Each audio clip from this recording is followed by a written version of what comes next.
muito tempo que eu queria vir ao Filo. Ele tem uma importância especial para mim por conta do Zé Maria, que é meu parceiro, irmão, meu parceiro artístico, que a gente tem traçado todos esses anos de teatro, e eu sei que ele é cria aqui da UEL, e o Filo foi muito importante para ele, que ele é um artista produtor, e ele trabalhou muito tempo, ele se formou assim, produtor aqui, né, fazendo produção nesse festival. E eu sempre tenho essa imagem dele novinho andando. Então eu tinha isso na minha cabeça do Filo. E nunca vi um Filo nesses anos todos de carreira. E eu fico muito feliz de estar aqui e por perceber e saber que esse é mais um festival que mantém sua continuidade, apesar das adversidades que a gente sabe que a gente enfrentou e enfrenta para manter um festival vivo todo ano, com essa regularidade, né? Então, eu tenho uma admiração imensa pelo festival que resiste, por ainda insistir em fazer panoramas do nosso ofício nesse país tão continental. Eu me lembro, por exemplo, da importância que o Mambembão tinha para mim quando eu era estudante de teatro no Rio, que era um projeto que levava os grupos e pessoas, artistas de todos os estados do Brasil. Ver aquilo era realmente, foi fundamental na minha formação. E eu acho que eu agradeço e parabenizo quem conseguiu continuar com o festival, com esse festival tão importante, que é um festival internacional, e também com todos os festivais do Brasil. Eu sou muito, sempre fico muito tocada por isso, por essa resistência, né? Essa peça, Eu de Você, é a experiência mais linda da minha vida. Tá bom, nos palcos, eu tive filho, então nos palcos. Mas é a experiência, é um divisor de águas na minha vida, porque ela é o que é. A gente faz a peça desde 2019. Eu fico muito impressionada como as pessoas seguem se tocando muito com a peça. A peça é, para mim, uma grande investigação contínua dessa aproximação com o outro, como a gente se faz no outro, e eu vejo que a peça é meio um emblema disso. Para mim, ela nasceu assim, né? Ela é uma peça feita em cima de histórias reais que nos foram confiadas, que a gente pediu num vídeo, e nos chegaram quase 300 histórias, e a gente trança essas histórias com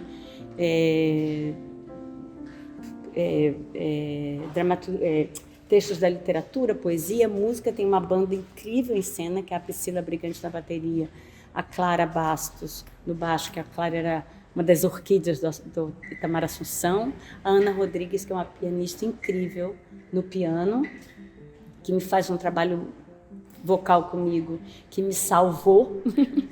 Então, assim, eu estou nessa há muito tempo, essa turma, o Zé Maria e o Luiz Vilaça. É uma encenação linda do Luiz. Eu acho uma das coisas mais lindas que o Luiz fez como direção. É uma peça que foi criada pela nossa ousadia dentro da sala de ensaio, todo mundo criando junto, eu, Zé, Luiz, né, e todos os envolvidos. A Fernanda Maia fez a nossa direção musical, a Kênia Dias a nossa direção de movimento. Uma turma, eu estava muito bem amparada, muito bem municiada. E eu te digo, essa peça é meio uma munição para mim, para atravessar os tempos que o Brasil tem atravessado. Eu faço essa peça, a gente colheu as histórias desde 2018, né? Bolsonaro tinha acabado de ser eleito. E eram histórias que, de alguma maneira, ela tinha um traço melancólico. Quando eu tive essas histórias na mão, eu falei, o que eu faço? Eu não posso abandonar, botar na estante de novo. Agora eu tenho uma responsabilidade, e essa responsabilidade eu tento cumprir com ela. Eu vejo como as pessoas donas das histórias hoje voltam ao teatro para ver as suas histórias sendo contadas mais uma vez. No outro dia, o Wagner, que foi uma das histórias lindas da mãe com Alzheimer, ele estava lá na plateia de novo. Ele já viu, sei lá, umas 30 vezes. Eu falei, Wagner, você está aqui de novo? Ele falou assim, desculpa, mas eu preciso. Ele mora em Uberlândia, foi para São Paulo. Ele falou assim, desculpa, mas eu precisei estar aqui. A nossa mãezinha não está muito bem, eu vim aqui porque eu precisava me recuperar, entender quem eu sou. É muito lindo você pegar a história de alguém, embalar ela para presente no papel da arte, que não é muito, é só botar o foco e devolver ela para a pessoa e falar, olha o que você viveu. E você não faz isso só com a pessoa, você faz com todo mundo, porque as histórias têm pontos de identificação muito, muito grandes. As pessoas vivem me contando novas histórias no saguão, que aquelas histórias lembraram. Enfim, eu sou capaz de estar lá 1 hora, a gente não tem esse tempo, infelizmente, porque eu sou muito animada com essa peça. E mais uma vez, estando aqui, o que eu espero é o que eu sempre espero, de ver mais uma vez o acontecimento que é o Eu de Você na minha vida, a cada espetáculo, e na vida das pessoas, porque é uma espécie de jogo que a gente faz, né? A plateia ali junto, é uma espécie de pacto, né? Eu sempre falo o teatro como esse ritual poderoso, esse pacto de foco comum, que a gente está tão necessitado, né? E ele vira um lugar de conforto, né? O teatro para mim virou hoje a melhor igreja, um lugar que você vai para, através de uma história contada, que você tem prazer, lazer, e você sai com uma trouxinha de reflexão e você sai para melhorar a sua vida. Essa é a melhor igreja. Tantas histórias da humanidade que podem ser contadas.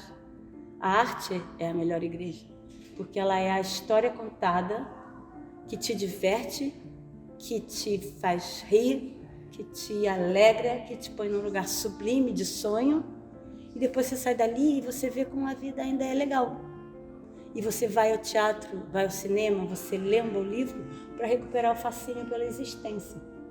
E é o melhor lugar para mim, para a gente recuperar o fascínio pela existência hoje, é o teatro, esse templo onde a gente faz aquele pacto ali de estarmos todos juntos, conectados numa história e fazer dela o melhor que a gente possa, para poder botar a mão na massa da nossa história.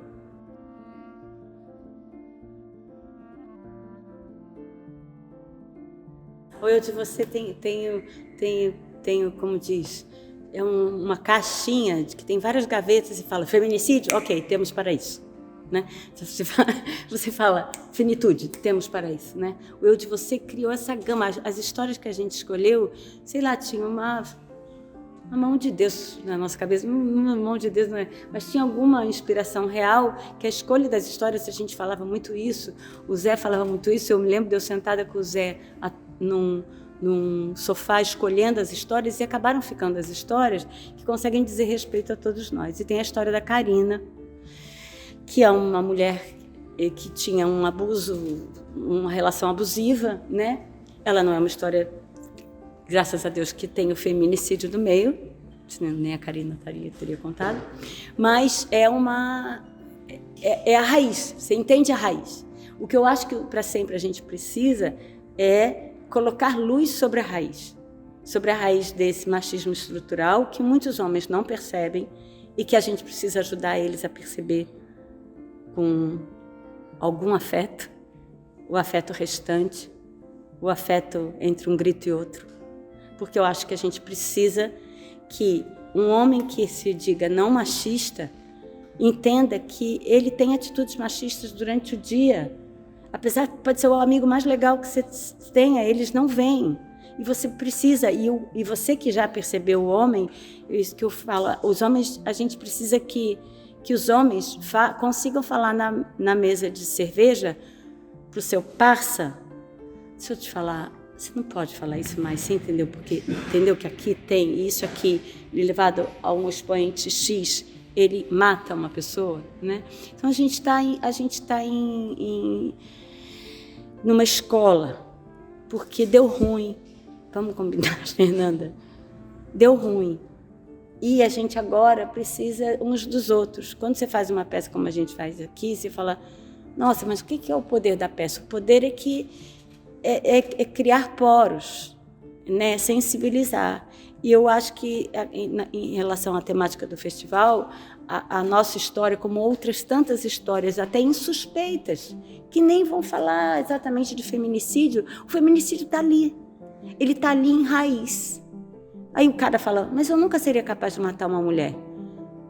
Sim, mas você é capaz de propagar a raiz. Entenda isso. Né? Você é legal, mas você propaga a raiz.